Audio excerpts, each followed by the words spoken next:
IC department. I am here to present on the topic happiness under the guidance of Hina Chawda ma'am. So let's get started. First of all, we will see at the contents. What are basically my contents? First of all, it is what is happiness and why it is important. Then role of money in a happy life. Then reasons behind lack of happiness, symptoms of lack of happiness, sources of continuous happiness, and some quotes on happiness. So basically, what is happiness? Happiness basically एक combination है हमारे satisfaction और हमारे satisfaction अपने life से और हम लोग डे टू डे बेसिस पे कितना अच्छा फील करते हैं। तो यही दो जो क्वालिटीज़ है वो हैप्पीनेस को डिफाइन कर देती है। और happiness makes us a better citizen and leads to career success. Means यदि कोई अपने काम को करने में डे टू डे लाइफ में किसी भी डेली टास्क को करने में खुश होता है, यदि उसका इंटरेस्ट है, तो वो उस टास्क को बहुत अच्छे से करेगा और बहुत अच्छे से करेगा तो डेफिनेटली उसका परफॉर्मेंस बहुत अच्छा होगा अपने फील्ड में, चाहे वो जॉब हो चाहे डे टू डे टास्क हो। तो वो पर्सन मेंटली, फिजिकली और सोशली ज़रूर हैप्पी रहेगा। और ये एक इम्पॉर्टेंट पॉइंट है कि रिलेशनशिप्स बहुत ज़्यादा मेजर कंट्रीब्यूट करता है हैप्पीनेस में as compared to money. Because money से आप सिर्फ मटेरियलिस्टिक चीज़ें खरीद सकते हैं जो आपके हैप्पीनेस के सोर्सेज को खरीदेंगी, ना कि हैप्पीनेस को। बट रिलेशनशिप बहुत मेजरली कंट्रीब्यूट करेगा आपके डेली लाइफ में।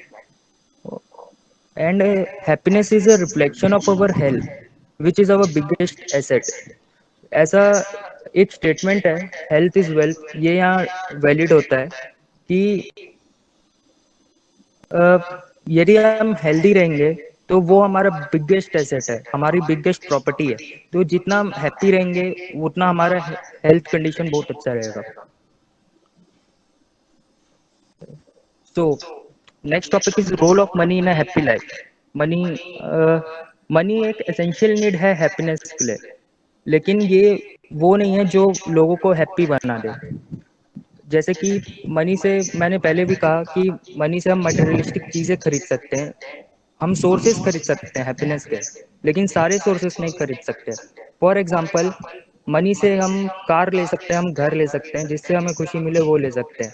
बट हम रिलेशनशिप्स को नहीं खरीद सकते, हम रिलेटिव्स को नहीं खरीद सकते, हम फ्रेंड्स को नहीं खरीद सकते, हम सोशली किसी को नहीं खरीद सकते। तो मनी का ये एक डिसएडवांटेज भी है। So when it comes to materialism, materialism का मतलब होता है भौतिकवाद।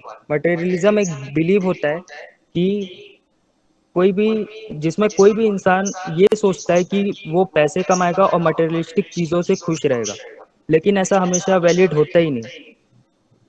सिर्फ इतना मैटर करता है लाइफ में कि आपके पास जो इनकम आ रही है वो आपके डिजायर को फुलफिल कर पा रही है या फिर नहीं। Money can bring great joy to someone's life, but it can also bring destruction and unhappiness. Money किसी के भी लाइफ में जॉय ला सकता है, माना कि वो हम सोर्सेस ले सकते हैं, हम खुश रहेंगे, लेकिन उतना ही मेजर इम्पैक्ट वो डिस्ट्रक्शन और अनहैप्पीनेस भी ला सकता है अपने लाइफ में। फॉर एग्जांपल, आपने बहुत सारे बिजनेसमैन और पॉलिटिशियंस के बारे में सुना होगा जो इस ब्लैक मनी केसेस में फंसे, तो उस कारण उनका मनी भी गया, मतलब जितना उनका प्रॉपर्टी एसेट था वो तो गया, रेपुटेशन भी गया उनका, और सोशली भी अब उनकी इज्जत नहीं। तो ये मनी का डिसएडवांटेज भी है। And we must always take into account what creates the splendour of happiness and satisfaction. तो हम लोग को सिर्फ उन्हीं चीज़ों पे फोकस करना चाहिए जिनसे हमको हैप्पीनेस और सेटिस्फेक्शन, ये दो चीज़ मिल रही हो, तो हमारी लाइफ ऑटोमेटिकली हैप्पी रहेगी। So reasons behind lack of happiness. So पहला है कि hanging around negative people as they have problem for every solution. Generally तीन टाइप के लोग होते हैं वर्ल्ड में कि जो पॉजिटिव चीज़ें आपके बारे में सिर्फ पॉजिटिव चीज़ें बोले और पॉजिटिव ही कहें, वो आपकी कमी नहीं निकालते, सिर्फ पॉजिटिव ही बोलते हैं। दूसरे ऐसे लोग होते हैं जो आपकी कमी बताएंगे लेकिन उसके साथ पॉजिटिव सॉल्यूशन भी बताते हैं आपके प्रॉब्लम का कि उस कमी को हम कैसे पूरा कर सकते हैं। और तीसरे ऐसे लोग होते हैं जो सिर्फ आपको कमी ही बताएंगे और उसका सॉल्यूशन नहीं बताएंगे बल्कि और फंसा देंगे। तो हमको बेसिकली जो रहना चाहिए वो तो बीच वाले कैटेगरी के साथ रहना चाहिए कि जो हमारी कमी तो बताए लेकिन उसकी सॉल्यूशन भी बताए। लेकिन यदि हम नेगेटिव पीपल्स के साथ रह रहे हैं कि जिनका थॉट ही नेगेटिव है तो हमारा एनवायरनमेंट भी नेगेटिव हो जाएगा, जिस कारण अ, हम अनहैप्पी रहेंगे, हमें भी लगेगा कि हमारे पास किसी चीज की कमी है। दूसरा, comparing our life to the life people portray on social media. आजकल हर कोई सोशल मीडिया प्लेटफॉर्म पे एक्टिव है, तो वो हमेशा अपने लाइफ को कंपेयर करता है। जैसे बहुत सारे सेलिब्रिटीज हैं, उनको देख के कोई लुक्स को देख के उनको कॉपी कर रहा है, हेयर स्टाइल हो गए, बॉडी हो गए, जिम जा रहे हैं। तो ये दिखावा है, ये जस्ट प्रदर्शन है जिंदगी में। फॉर एग्जाम्पल अभी एक रिसेंट केस हुआ कि एक फिल्म रिलीज हुई थी पुष्पा। तो उसमें हमें ये बताया गया, उसमें दिखाया गया था कि कैसे वो हीरो रेड सैंडलवुड्स का स्मगलिंग करता है। तो उसी को किसी ने कॉपी कर लिया उसी तरीके को रियल लाइफ में, और रियली बताएं तो वो अरेस्ट हो गया। तो ऐसा कुछ नहीं है कि आपको हैप्पीनेस मिलेगा किसी भी तरीके से लाइफ में, सोशल मीडिया में कुछ भी देखकर। और थर्ड है isolating our self. Isolating our self यानी हम अपने आप को अकेले कर लेते हैं, अपने आप को अलग कर लेते हैं कहीं पर। तो ये भी एक रीजन होता है कहीं ना कहीं, क्योंकि आप सोशली इंटरेक्ट नहीं करोगे किसी से तो बात नहीं बनेगी। हैप्पीनेस का एक कॉज होता है, एक रीजन है सोशल हैप्पीनेस, एक बहुत बड़ा मेजर पार्ट होता है। तो वो होना चाहिए। लैक ऑफ ग्रेटिट्यूड, तो ग्रेटिट्यूड की कमी एक रीजन होती है कि हम थैंकफुल नहीं रहते। We don't count our blessings when we wake up every day, rather we focus on the things we lack. तो बेसिकली हम आजकल हम यही देखते हैं कि दूसरों के पास क्या है, हम ये नहीं देखते कि हमारे पास बेसिकली क्या है। हम उससे खुश नहीं है, हम अपने आप को हमेशा दूसरों से कंपेयर करते हैं। और उसी कंपैरिजन के कारण, उसी कमी के फील के कारण हमें अनहैप्पीनेस होता है, and we are not happy with our life. तो we are stuck in our self made comfort zone. ये कुछ आइसोलेशन जैसा ही है कि हम अपने ही कंफर्ट जोन में रहते हैं, हम अपने ही आप से कंफर्टेबल रहते हैं, हम दूसरों के सामने खुल के नहीं आ पाते। लैक ऑफ राइट अंडरस्टैंडिंग, जैसे कि right understanding can lead to right decision, ये सही बात है। तो यदि हम हमारी राइट अंडरस्टैंडिंग ही नहीं होगी तो राइट डिसीजन नहीं ले पाएंगे। हम राइट डिसीजन नहीं लिए तो हम लाइफ में अनहैप्पी रहने वाले हैं। तो basically what are symptoms of lack of happiness, इसके इफेक्ट्स क्या है लैक ऑफ हैप्पीनेस के।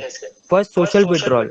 जैसे कि हम अनहैप्पी रहे तो हमारा सोशल लाइफ भी उतना अच्छा नहीं रहेगा, हम किसी से इंटरेक्ट नहीं करेंगे, हम अकेले रहेंगे, तो वो मेजर इम्पैक्ट डालता है। Diminished pleasure derive from daily activities, जो हम रोज रोज हम जो काम करते हैं, जो हमारे डे टू डे टास्क है, उसमें हमको खुशी नहीं मिलेगी यदि हम हमारा प्लेजर जो है उसमें हमको खुशी नहीं मिलेगी यदि हम अनहैप्पी हो। क्योंकि हम किसी काम को अपने मन से ही नहीं कर रहे, हम दुख के मन से कर रहे हैं, तो वो डेफिनेटली कोई इम्पैक्ट नहीं लाएगा। अ लैक ऑफ रिलेशनशिप्स और विड्रॉल फ्रॉम प्रीवियस रिलेशनशिप्स, तो अनहैप्पी रहेंगे तो डेफिनेटली वो हमारे रिलेशनशिप पे भी इम्पैक्ट करेगा। या तो हम रिलेशनशिप खो देंगे, हमारे पास रहेगा ही नहीं, या फिर किसी से संबंध टूटेंगे। ऐसे ही इम्पैक्ट्स होते हैं मेजर अनहैप्पीनेस के, क्योंकि वो हमारे एटीट्यूड को चेंज कर देता है, हमारे लाइफस्टाइल को चेंज कर देता है। इंक्रीज इन स्ट्रेस, स्ट्रेस में इंक्रीज होना भी एक अनहैप्पीनेस का कारण है। जो हमको एंगर होती है, एंग्जाइटी होती है रोज, तो वो भी एक कारण होती है अनहैप्पीनेस की। लैक ऑफ एपेटिट, एपेटिट का मतलब होता है डिजायर। यदि हमारे लाइफ में कोई डिजायर ही नहीं हुआ कि हमें करना क्या है, बेसिकली कुछ स्ट्रॉन्ग गोल नहीं हुए अपने, तो हम खाली बैठे रहेंगे और हम दूसरों को देखेंगे नहीं, दूसरों को देखते रह जाएंगे कि दूसरे क्या कर रहे हैं। तो हमें ये लगेगा कि नहीं, सामने वाला कुछ कर रहा है, हम कुछ नहीं कर रहे, तो हम डेफिनेटली अनहैप्पी हो जाएंगे वो देख के कि नहीं, हमें कुछ नहीं आता। Six, behavioural changes such as mood swings, irritability and rudeness. हम में बिहेवियरल चेंजेस आ जाते हैं, जैसे कि कभी भी मूड का स्विच करना, कभी भी हम मूड स्विच हो जाते हैं, इरिटेबिलिटी, हम सह नहीं पाते कुछ भी चीज़ों को, रूडनेस, बहुत रफ हो जाते हैं, एक्सेट्रा। तो lack of happiness is also sometimes referred to as anhedonia. तो ये बेसिकली एक टर्म है एनेडोनिया जो दिया गया है, लैक ऑफ हैप्पीनेस मीनिंग होता है इसका टर्म, हमारे स्टेट को बताता है। Then sources of continuous happiness, right understanding among love ones, family and friends. तो जैसे कि मैंने कहा था, right understanding can lead to right decision. That's why with right decision we will be happy with our life. So right understanding हमारी होनी चाहिए हमारे रिलेशनशिप में, हमारे लव वंस के साथ, फैमिली के साथ, फ्रेंड्स के साथ। Expression of our feelings to them can make us feel better. एक कहावत है कि दुख बांटने से कम होता है।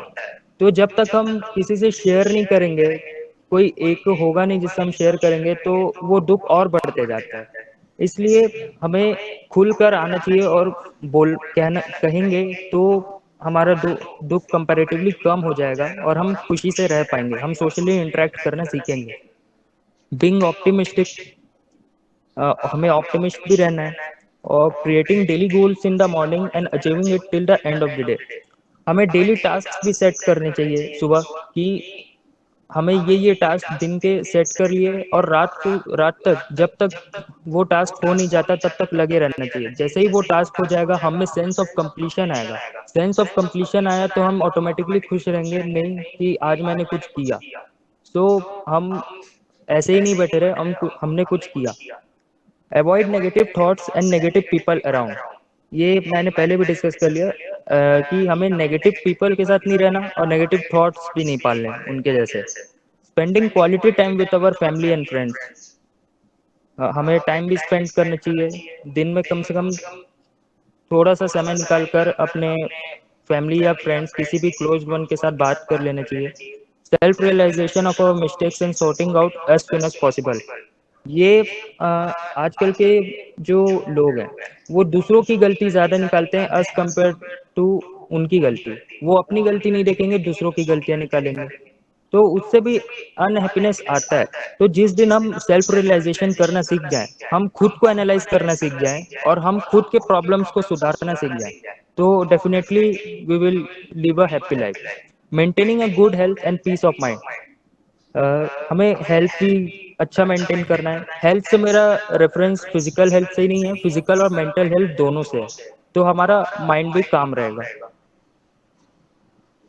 सो सम कोट्स ऑन हैप्पीनेस, बेसिकली हमको H3 रूल फॉलो करना है। ये जो H3 लाइफ मंत्र है, health, happiness and harmony. So basically, if we will have a good health, physical and mental health, we will definitely be happy.